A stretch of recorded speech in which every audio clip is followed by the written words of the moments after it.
दक्षिण महाराष्ट्र साहित्य सभेच्या वतीनं डॉक्टर अशोक चौसाळकर यांचं अमृत महोत्सवी वर्ष साजरं करण्यात येत आहे। या निमित्तानं कोल्हापुरात चर्चासत्राचं आयोजन करण्यात आलं होतं। यामध्ये विविध मान्यवरांनी राष्ट्रवाद, धर्मनिरपेक्षता, लोकशाही आणि राज्यघटना आदी विषयांवर सविस्तर विवेचन केलं। यावेळी केलेल्या बीजभाषणात ज्येष्ठ विचारवंत किशोर बेडकिहाळ यांनी देशातील सध्याच्या राजकीय, सामाजिक आणि आर्थिक परिस्थितीवर आपलं परखड मत मांडलं। भारत आता सेक्युलर राहिला नाही, तो हिंदू राष्ट्र झालाय।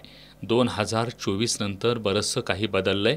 धार्मिक ध्रुवीकरण आणि बहुसंख्यावाद समोर आणला जातोय। असं असलं तरी बहुसंख्यावाद हिंदूंना देवळं, पुतळे, मंदिरं, धर्म हे सोडून काहीही मिळालेलं नाही, हे वास्तव आहे। आर्थिक धोरणाचं महत्त्व कमी झालंय। मोजक्या लोकांकडे आर्थिक सूत्र गेली आहेत। 2014 पासून देशात राजकीय हिंदू निर्माण करण्यावर भर दिला जातोय। यामुळे संविधान मूल्ये मागं पडत चालली आहेत। निवडणुकीपर्यंत लोकशाही सीमित राहील अशी भीती व्यक्त करत नागरिकांनी आता अधिक सजग राहून याविरुद्ध लढलं पाहिजे, असं आवाहन त्यांनी केलं। जर असंच सुरू राहिलं तर धर्म नावाची गोष्ट हद्दपार होणार नाही।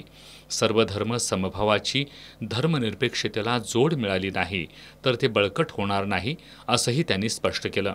शिवाजी विद्यापीठाचे माजी कुलगुरू डॉक्टर दिगंबर शिर्के यांनी डॉक्टर अशोक चौसाळकर यांच्याकडे बहुशाखीय स्कूल म्हणून पाहिलं पाहिजे, असं सांगितलं।